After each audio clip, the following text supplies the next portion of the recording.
Bună tuturor și bine ați venit sau revenit pe canalul meu de YouTube la Cafeaua de Sâmbătă. Eu astăzi am un ceai. După cum vedeți, sunt în Anglia. Am venit de câteva zile și deja am băut cafeaua. Este ora 11 fără 20 și am trecut la un ceai verde cu aromă de lămâie. Foarte bun acest ceai, dacă sunteți în Anglia, despre ăsta este vorba. L-am cumpărat din Sainsbury's și pot să spun că este la fel de bun sau chiar mai bun decât ceaiul Twinings pe care îl beau de obicei, iar prețul este undeva la o treime. După cum, desigur, ați văzut deja din titlu, vreau să vă povestesc așa un pic despre ce am găsit în Anglia după o pauză de 2 luni. August, septembrie și aproape jumătate din octombrie. O pauză de 2 luni și jumătate. Deci ce am găsit? Am găsit aceeași vreme pe care am lăsat-o la sfârșitul lui iulie, adică aceleași ploi și aceeași temperatură de 14 grade. Acum, glumesc, desigur, că nu este chiar același lucru. În orice caz, astă vară, cât am stat aici o lună și un pic cu fetițele, cu nepoatele mele, a plouat în fiecare zi și a fost o lună iulie foarte, foarte rece, așa ca niciodată.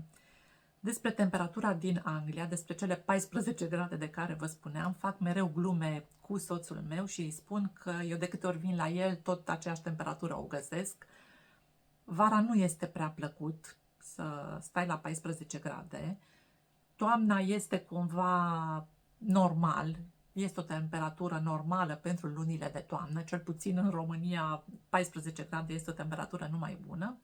Însă iarna este ideal. În timp ce în România sunt câteodată minus 10 grade sau chiar mai frig, în Anglia tot 14 grade sunt, ceea ce mi se pare absolut minunat. Ploile, așa cum le-am lăsat, așa le-am și găsit. Am venit de 4-5 zile și a plouat în fiecare zi. Acum prognoza se arată a fi un pic mai bună pentru zilele următoare, însă asta nu prea mă încălzește, adică de fapt nici nu mă interesează cum va fi vremea, pentru că intenționăm să plecăm într-un mic concediu, așa cum v-am mai spus, și acum sunt foarte atentă și foarte mult studiez ofertele agenției TUI, agenție mare de voiaj. Tot voi mi-ați spus că agenția TUI nu este britanică, ci are sediul central în Germania, oricum are filiale și aici. Noi am mai fost în excursii cu TUI, am fost în urmă cu 4 ani în Tenerife, atunci am fost cu Silvia, cu nepoțica, avea 4 ani și jumătate și a fost una dintre cele mai frumoase vacanțe pe care le-am avut vreodată. Nu numai datorită locului în care am fost, datorită peisajelor și hotelului la care am stat, ci și faptului, sau în primul rând, pentru că am fost împreună cu Silvia și ne-a făcut zilele atât de frumoase și atât de mult ne-am distrat și atât de mult am râs cu ea, încât a fost o experiență minunată de care îmi aduc cu drag aminte. Unde vrem să mergem acum? Inițial am vrut să mergem în Cipru. Asta a fost prima destinație pe lista dorințelor noastre. Am fost anul trecut cu sora mea în Cipru, mi-a plăcut atât de mult și așa de mult am vrut să îl duc și pe Cristi să vadă cum este acolo. Însă, deși nu sunt paranoică, chiar deloc nu sunt paranoică, nu mă sperie lucrurile și nu mă agit degeaba, parcă nu îmi face plăcere să știu că am putea fi atât de aproape de zona de conflict dintre, știți, nenorocirile care se întâmplă acum în Israel și fâșia Gaza, și am văzut că o mulțime, cel puțin câteva curse aeriene au fost redirecționate și nu au putut ateriza la Tel Aviv, ci au fost redirecționate către Larnaca, Larnaca fiind în Cipru, unde ar fi trebuit să aterizăm noi. Și nu știu, așa parcă mă gândesc să nu fie trimise rachete către aeroportul din Larnaca, orice este posibil în zilele astea cu atâtea războaie și cu atâta violență și cu atâtea atacuri teroriste în jur, încât am zis că pentru liniștea noastră sufletească ar fi poate mai bine să renunțăm la această destinație și să ne îndreptăm atenția către Spania sau către Portugalia. Portugalia însă a ieșit de pe listă pentru că zicea Cristi că ar fi bine să mergem undeva unde să fie foarte cald și unde să putem face încă baie. Acum bine, în Portugalia cred că baie în ocean nu poți să faci nici în mijlocul verii pentru că e vorba de Atlantic și apa oceanului este rece, nu se compară cu Mediterana, de exemplu. Și cele două opțiuni care au mai rămas ar fi fie insulele Baleare, fie insulele Canare. În Baleare am putea să facem baie, cred că încă este destul de caldă apa, deci undeva unde Mallorca, Menorca, Ibiza sau undeva mult mai la sud, deci în insulele Canare. În Tenerife am fost acum 4 ani și parcă nu aș vrea să mergem chiar în același loc, deși mie mi-a plăcut foarte, foarte mult în Tenerife și am văzut o mulțime de peisaje spectaculoase, că acum nu pot să spun că au fost extraordinar de frumoase din multe puncte de vedere. Nu poți să spui că ceva este frumos atunci când este lipsit de vegetație și insula fiind vulcanică. Cred că ăsta este cuvântul cel mai potrivit. Peisajele sunt spectaculoase, însă, de exemplu, nu se compară cu peisajele din Creta, de exemplu. Și Grecia a fost la un moment dat pe lista noastră, însă nu știu de ce am scos-o. N-am mai fost de mult în Grecia și într-o vreme mergeam anual în insulele grecești pentru că ne plac și peisajele, ne plac și oamenii, ne plac grecii foarte, foarte mult, sunt niște oameni atât de prietenoși și am avut niște experiențe atât de frumoase de fiecare dată când am fost în Grecia. Dar uite că văd că am vorbit deja cam mult despre subiectul acesta. O să vă las să aflați la momentul potrivit ce destinație am ales, însă la ora actuală doar între astea două mai oscilăm, între Canare și Baleare. Ofertele de last minute sunt foarte bune, sunt reduceri până la 60 și peste 60% am văzut reduceri, deci prețul undeva până în 400 de lire de persoană, cu mic dejun inclus, cred că o să găsim. Dar în titlul acestui video ziceam să vă povestesc despre ce am găsit în Anglia și în afară de ploile inevitabile pe care unde le-am lăsat, acolo le-am și găsit, vreau să vă spun că ceea ce m-a mirat pe mine foarte tare, plimbându-mă prin magazine, a fost faptul că Halloween-ul deja a căzut pe locul 2, deși aici se sărbătorește cu mare fast această sărbătoare și toate vitrinele și toate magazinele sunt pline de decorațiuni de Halloween în luna octombrie. Ei, acum deja totul era la reducere sau este încă la reducere și pe primul loc a urcat Crăciunul.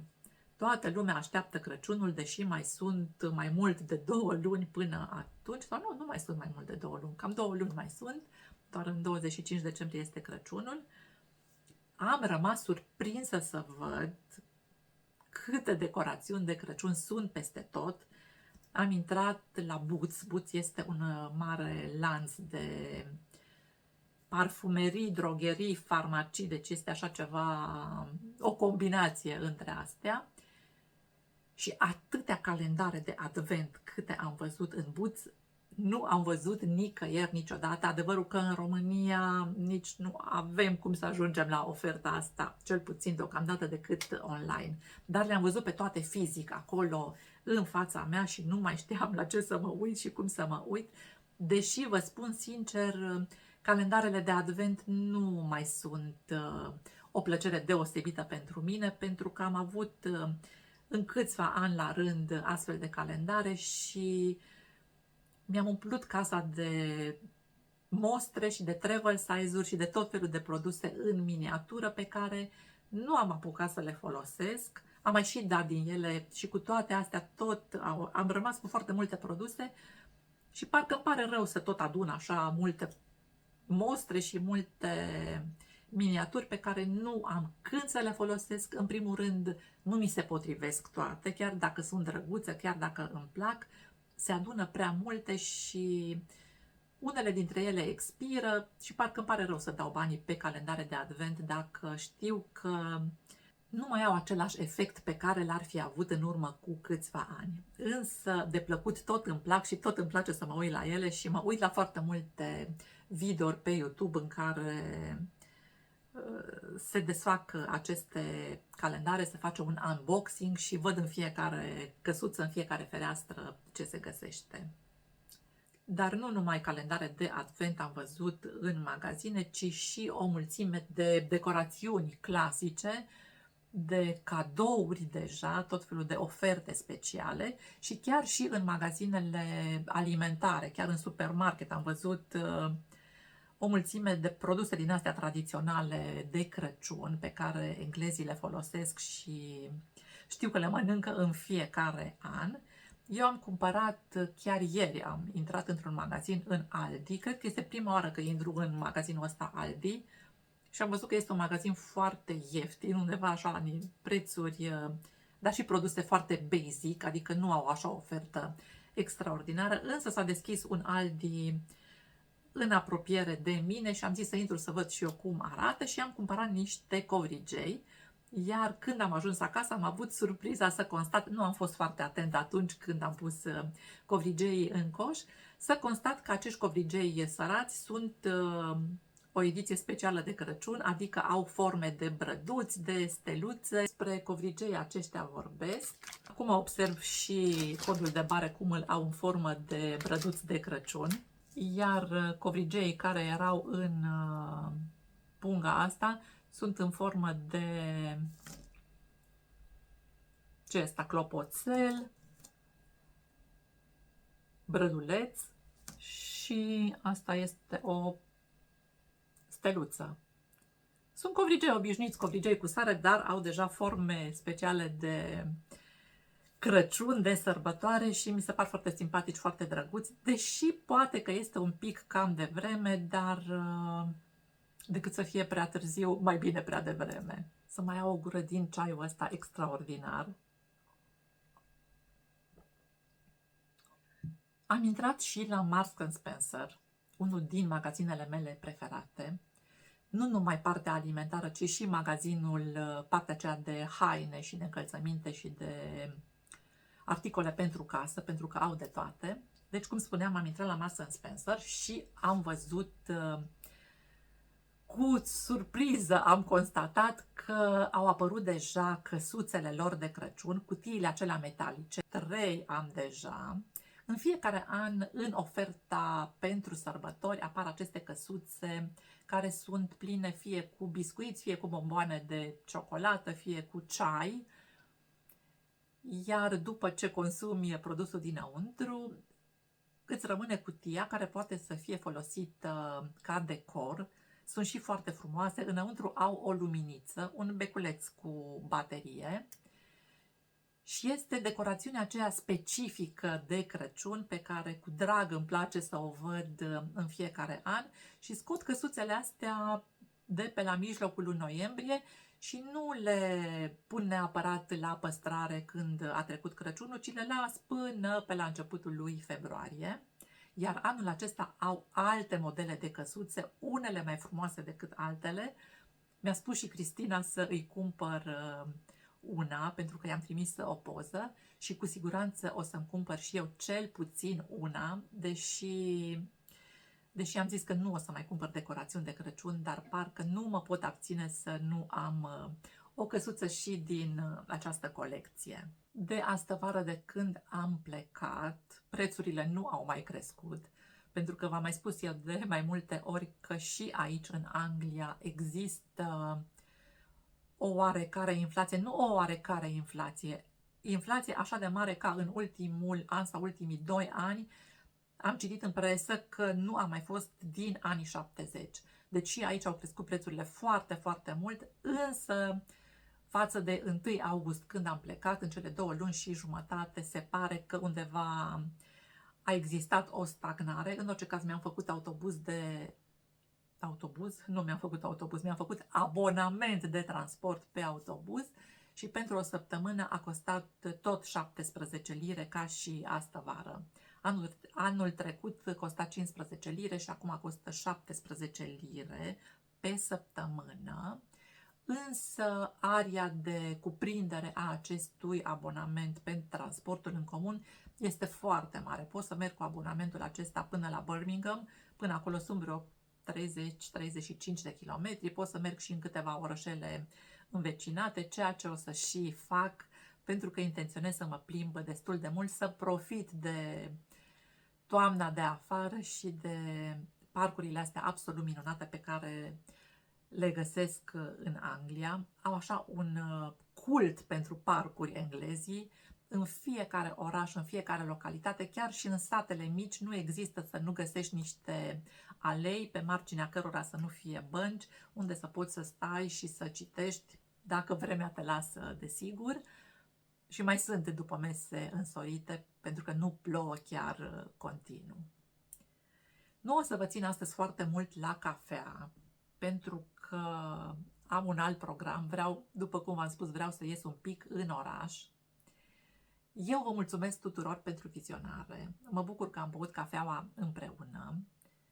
S-ar putea ca următoarea cafea de sâmbătă, deci sâmbăta viitoare, să vă salut de undeva din insulele Spaniei. Sper să fie așa, țineți-mi pumnii. Eu vă mulțumesc tuturor care ați ajuns până la finalul acestui video. Dacă v-a plăcut filmulețul meu, nu uitați să-i dați un like. Contul meu de Instagram este ioanaspune.ro și m-aș bucura foarte tare să mă urmăriți și acolo. Iar până data viitoare vă doresc numai bine!